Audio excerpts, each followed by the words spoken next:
안녕하세요, 여러분. 써니예요. 네, 오늘은 타링에서 생존하는 방법, 성공하는 법 알려드리도록 하겠습니다. 저는 영어 강사예요. 그리고 아시다시피 타링의 영어 수업이 굉장히 많죠. 그런데 제가 어떻게 살아남을 수 있었을까요? 처음엔 저도 약간 어려움을 겪었어요. 일반적인 이제 영어 회화 수업을 올렸거든요. LG 출강 강사의 영어 수업 이렇게 올려서 약간 다른 수업보다 조금 더 LG에서 수업을 하니까 좀 더 믿음감이 있을 수는 있는데 어쨌든 영어 회화 수업이었죠. 그래서 뭔가 특별하지 않았어요. 그랬더니 문의도 그닥 많이 오지 않습니다. 그래서 제가 관찰을 하다가 그럼 지금 타링에 없는 수업을 올려보자. 그래서 비즈니스 영어 수업을 올렸어요. 지금은 다른데 제가 비즈니스 영어 수업을 올렸을 때는 사실 비즈니스 영어 수업이 아예 없었거나 아니면 많이 없었을 거예요. 그래서 그때부터 문의가 조금씩 오기 시작합니다. 그리고 신기하게도 특히 영어 면접 문의가 굉장히 많았어요. 그래서 제가 아예 제목을 바꿨습니다. One day 영어 면접 and presentation 첨삭과 대비 이렇게 제목을 바꾸고 나자 문의가 엄청나게 왔어요. 성수기 때는 하루에 한 분씩 문의를 하고 결제를 하는 정도로 많이 왔거든요. 네, 그래서 저처럼 이제 어떤 수업을 특화시켜서 그냥 일반적인 영어 회화 수업이 아니라 제가 이렇게 조금 더 촘촘하게 이렇게 좀 narrow down 했죠. 그래서 이렇게 조금 더 뭔가 전문적인 수업을 하는 걸 추천드립니다. 왜 내 수업이 팔리지 않는지 조금 더 분석을 하셔야 돼요. 그리고 경쟁자분들 수업도 들어가서 좀 보시고 그러다 보면은 좀 뭔가 깨달음이 있거든요. 아, 이분 수업은 이래서 잘 팔리는구나. 아, 이분 수업은 나도 한번 들어보고 싶다. 그런 수업들이 있습니다. 그러면 그분들이 한 것처럼 우리 수업도 매력적으로 만들면 돼요. 네. 그리고 또 다른 탈인 관련된 팁은 직장인 분들도 충분히 할 수 있다는 건데요. 이제 제가 최근에 본 수업 중에, 어떤 수업이 있었냐면, 실무자가 알려주는 엑셀 수업, 정말 필요한 것만 알려준다. 이런 수업을 제가 봤던 것 같아요. 그래서 제 지인 중에 사실은 한 분이, 사실 튜터가 되고 싶은데, 저는 전문 강사가 아니라서 자신이 없어요. 라고 하신 분이 있어요. 그런데 그 배우는 입장에서 사실 강사보다 혹은 강사만큼 실무자를 저는 신뢰를 할 것 같아요.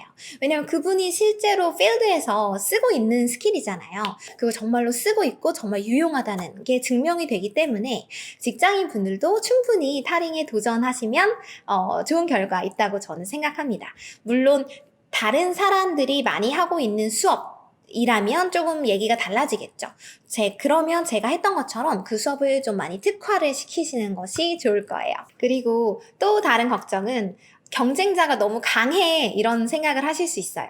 저도 가끔 그런 걸 느끼기도 했거든요. 그래서 제가 어떤 수업을 올렸는데 정말 강력한 경쟁자 분께서도 비슷한 수업을 올리신 거예요.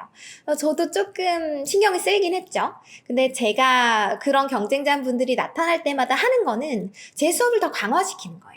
제 수업을 더 제가 리뷰를 제대로 해서 내 수업을 더 매력적으로 그리고 더 도움이 될 수 있게 만들자. 그러면서 저는 정기적으로 제 수업을 업그레이드 시킵니다. 그렇게 하시면 충분히 살아남으실 수 있고 그 좋은 위치를 유지할 수 있어요. 그래서 경쟁자가 나타났을 때 이 사람 뭐야, 이 사람 너무 싫다, 그럴 게 아니라 내 수업을 더 멋지게 더 강력하게 만들 수 있는 기회라고 생각하시면 좋겠습니다. 그리고 마지막 팁은 이제 타링할 때 그룹 수업으로 시작을 하시면 사실 좋아요. 그러니까 물론 수업마다 다르거든요. 그러니까 1대1 수업을 해도 충분히 돈이 되고, 그리고 어떤 수업은 그룹 수업으로 해야 좀 더 큰 돈이 많이 들어올 수 있어요. 제가 들었던 한 케이스는 그 화장 수업을 그룹으로 하시는 분인데, 그분 리뷰도 엄청 많이 달린 것 같더라고요. 몇천 개가 됐던 걸로 기억하는데, 그분 같은 경우는 1년에 타링으로만 1억을 번다고 제가 들었던 것 같습니다. 저도 이제 들은 내용이라 정확히 기억하는지는 모르겠는데, 그래서 그 얘기를 듣고, 나도 그룹 수업을 좀 더 키워볼 걸 사실 후회를 했었어요. 그러니까 처음에 제가 그룹 수업을 하긴 했었는데, 제가 너무 다양한 수업을 그때 많이 하고 있어서, 그룹 수업에 출석부 담당하는 게 이제 작성하는 게 너무 힘든 거예요. 왜냐면은 예를 들어 5대1 혹은 6대1 수업을 하는데 어느 날은 A라는 학생분이 빠져요. 그리고 다음 주는 B라는 학생분이 빠져요. 그거를 이제 일일이 다 출석, 결석, 그걸 체크하는 게 그 수업 준비, 그리고 너무 다양한 수업 관리하는 게 너무 힘들어서 저는 그룹 수업을 결국 닫았거든요. 근데 약간 후회가 되긴 했습니다. 아, 그룹 수업을 잘 키워볼걸. 그래서 제 지인 중에서도 그룹 수업으로 돈을 굉장히 많이 벌고 있는 분들이 있어요. 한 달에 어떤 분은 3천을 번가 그렇게 들었던 걸로 기억하거든요. 그게 한 1년 전인가 2년 전에 들은 얘기라 저도 잊어버렸는데 정확한 금액을 약간 좀 가격이 굉장히 컸습니다. 그래서 여러분께서도 가능하면 그룹 수업을 노려보시는 거. 그리고 저처럼 출석부 담당이 힘들다. 출석부 관리가 너무 힘들다. 그러면 원데이 그룹 수업을 열어보시는 거. 그 화장하시는 분도 제 기억에는 원데이로 하는 것 같아요. 네, 그래서 여러분께서 타링에 가셔서 다른 수업들 좀 분석을 많이 해보세요. 그리고 내가 어떤 수업을 해야 지금 기존에 있는 수업과 다를 수 있는가. 그리고 어떤 수업을 해야 수요가 많을 수 있는가.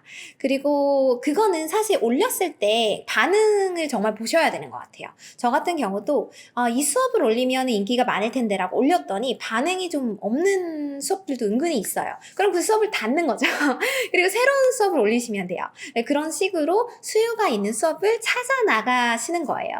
네, 물론 과정이 시간이 좀 걸리지만 충분히 우리의 비즈니스를 위해서 할 수 있는 일이 아닌가 싶습니다. 네, 여러분께 도움이 되었으면 좋겠고요. 다음에도 뭐 타링이나 뭐 숨고 프람피 관련되어서 조금 더 리뷰를 올리도록 하겠습니다. 네, 봐주셔서 감사하고 다음 시간에 만나요. 바이바이.